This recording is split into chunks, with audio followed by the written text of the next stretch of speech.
arriver, mais puisque l'honneur de l'Église et la paix de plusieurs sont en jeu, je dois parler, car il y a un temps pour se taire, un temps pour parler. Suite au décès de mon épouse Blanche, j'avais pris l'initiative de faire construire une maison pour ma belle-mère en mémoire de sa fille. Et c'était ça le plan d'ailleurs, je ne sais pas s'il y a les photos, c'était ça le plan de cette maison R+1. Par amour pour elle, par amour pour sa fille en mémoire d'elle. Sur la parcelle, ma parcelle qui est à Bibois, 10 mètres sur 30 que j'allais lui donner. 10 mètres, 15 mètres sur 30 ou 10 mètres sur 30, j'ai oublié. Alors, lorsque j'ai décidé de le faire, le projet était déjà en cours avec son fils et un architecte, d'ailleurs celui qui est en train de nous construire ici. J'ai décidé d'en informer également la branche paternelle de la famille pour des raisons de transparence. C'est alors que l'on m'a demandé de donner la même chose en espèces pour la famille paternelle, ça veut dire l'argent que je vais dépenser pour construire cette maison pour la maman, que je donne aussi la même somme du côté du papa. J'ai expliqué que je ne pouvais donner que 250 000 $ pour l'ensemble des deux familles, considérant que je n'ai qu'une seule belle famille et qu'il leur revenait de se répartir cela entre eux. Mais à ma grande surprise, on m'a dit que la maison était considérée comme un cadeau que Blanche avait promis un jour et qu'elle ne comptait pas donc dans l'héritage. Ils exigeaient donc une somme supplémentaire pour atteindre un total de 800 000 $. Par ailleurs, certains membres de leur famille ont contesté ma désignation légale comme liquidateur de mes propres biens, réclamant que ce rôle soit attribué à ma belle-mère.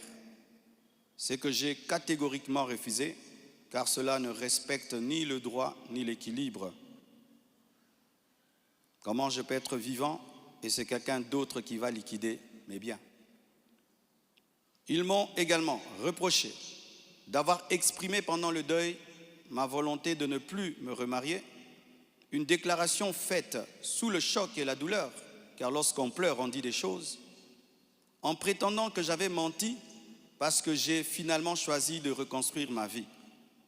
L'un d'eux m'a même dit que je devais rester veuf jusqu'à ce qu'ils reçoivent leur héritage.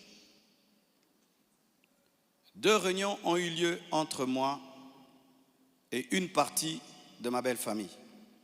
Malheureusement, aucun accord n'a pu être trouvé. Ils m'ont officiellement réclamé 800 000 $ au travers de mes avocats, tandis que j'avais proposé 250 000 $ à l'amiable, par amour, par respect et pour honorer la mémoire de Blanche. Cela alors même que dans ma famille Tounassi, les biens sont toujours laissés à 100% aux orphelins, car cela est notre coutume, nous ne dérangeons jamais les veuves ni les veufs, tout est donné aux orphelins. Suite à cette impasse, nous avons lancé un inventaire légal de mes biens, conformément au code de la famille en RDC, dans le cadre d'un régime de communauté de biens avec 4 héritiers. À ce jour, leur part est estimée à moins de 150 000 $, car certains biens que nous avons, certains ont été mis totalement au nom des enfants, et nous, on n'est que des représentants, mais ce n'est pas à nous. Et d'autres biens ont été donnés à l'orphelinat. On a vendu notre parcelle de Limété à l'orphelinat à un prix cadeau. Donc, c'est 150 000 $, donc inférieur à ce que j'avais volontairement proposé. Les calculs d'ailleurs sont en cours jusqu'à aujourd'hui parce qu'ils considèrent que ce n'est pas le bon chiffre. Mais alors que les discussions entre avocats étaient en cours et que j'étais en voyage, certains ont choisi la voie de la diffamation publique. Leur objectif, me nuire personnellement et anéantir le ministère. Ils me l'ont dit clairement. que nous allons détruire ton ministère, nous allons détruire ta réputation, nous allons détruire l'Église. Récemment, un appel, un numéro anonyme d'Afrique du Sud m'a confirmé ce plan. La personne a affirmé détenir plusieurs enregistrements vocaux dans lesquels Blanche était en train de se confier à sa maman. Et un jour, je parlerai de tout ça, mais pas maintenant. J'en parlerai dans 1 mois, 6 mois. Un jour, je parlerai de tout ça. Ces paroles arrachées de leur contexte et de leur timing, me faisant passer pour un mauvais mari, notre couple pour un couple détruit, alors que la plupart d'entre vous ici, vous savez combien nous nous aimions. Mais dans chaque couple, il y a des temps, des fois, des petites frictions, comme dans tous vos couples. Et en 18 ans, jamais nous n'avons parlé de divorce. Je ne l'ai jamais frappé, je ne l'ai jamais insulté, je ne l'ai jamais tapé. Après 18 ans de mariage, je lui ai redemandé en mariage. Je suis allé prêcher dans l'église de mon fils Olivier, au Botswana. Tout ce qu'il m'a donné pour me bénir, je lui ai acheté une bague en diamant et je lui ai redemandé en mariage. Elle avait même témoigné dans une émission ici. Quand vous voyez ces dernières vidéos, cette femme était heureuse, était épanouie. Aujourd'hui, on veut changer toute cette belle histoire en un couple détruit. C'est totalement faux. Ceux qui veulent me croire, croiront. Ceux qui ne veulent pas, ne croiront pas. Mais je sais qui je suis devant Dieu et comment j'ai fait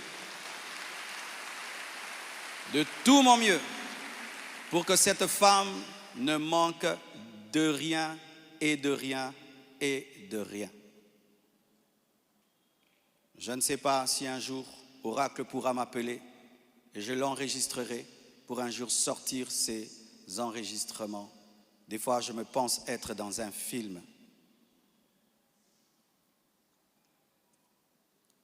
Il m'a aussi été reproché faussement qu'Esther venait déjà à Kinshasa du vivant de Blanche, ce qui est faux. Vous pouvez aller à la DGM. C'est seulement le mercredi. Elle est venue quand? Mercredi qu'elle est venue. Et d'ailleurs, quand elle est arrivée à l'aéroport, la DGM devait l'amener parce que c'était sa première fois. Je l'ai rencontrée après le départ de Blanche au travers d'un ami. Avant cela, je ne la connaissais pas. On ne se connaissait pas. Et on dit que j'allais souvent au Canada plus de 10 fois. De toute ma vie, je suis allé au Canada que 2 fois, pendant que Blanche était vivante. Et après, j'ai voulu aller, je n'ai pas eu le visa. Ceux qui font mes démarches de visa du Canada sont là. Je ne suis même pas allé 3 fois au Canada dans ma vie. Et ce qui est pire, on dit que j'ai pris ses biens, ses sacs, c'est plutôt ses habits, j'ai mis dans des sacs poubelles pour donner à la belle famille.